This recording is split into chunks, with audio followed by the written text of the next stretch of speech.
নমস্কার বন্ধুরা, আজ আমরা কথা বলবো এমন এক রোবটকে নিয়ে যার কাছে ভবিষ্যতে সব টেকনোলজি আছে কিন্তু নিজের কোনো লাভ নেই।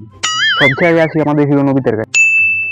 ভাই তোর লাইফ তো সেট করাই আছে, সকালে দেরি করে ওঠা, স্কুলে বকুনি খাওয়া, আর বিকেলে জিয়ানের কাছে মার খেয়ে ডোরেমনের পকেট ধরে কান্নাকাটি করা। বাকি দুনিয়া যখন এআই আর স্পেস নিয়ে ভাবছে, নবিতা তখন ভাবছে কিভাবে ডোরেমনের থেকে হোমওয়ার্ক কর পেন নেয়। আরে ভাই, ডোরেমন কি তোর বাড়ি চ্যাট জিপিটি নাকি? এবার আসে আমাদের নিট বিড়ালের কাছে, ও সরি মানে কান কাটা রোবট।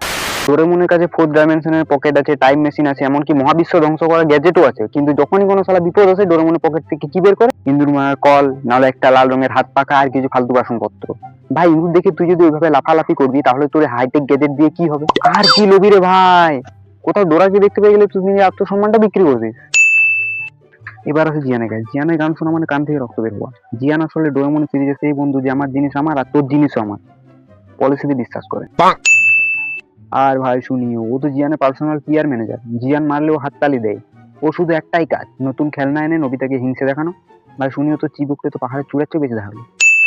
এবার আছে আমাদের সিজুকা।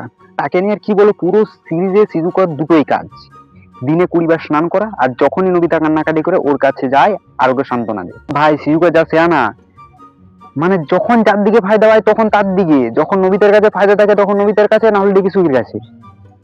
এটা কি ভালোবাসা নাকি কোনো চ্যারিটি মিশন?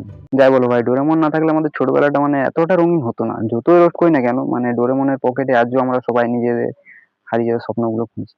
তো যারা যারা ডোরেমনকে ভালোবাসো তারা একটু লাইক কমেন্ট শেয়ার করে দিও। এন্ড দেখা হচ্ছে নেক্সট ভিডিওতে। Tata, by.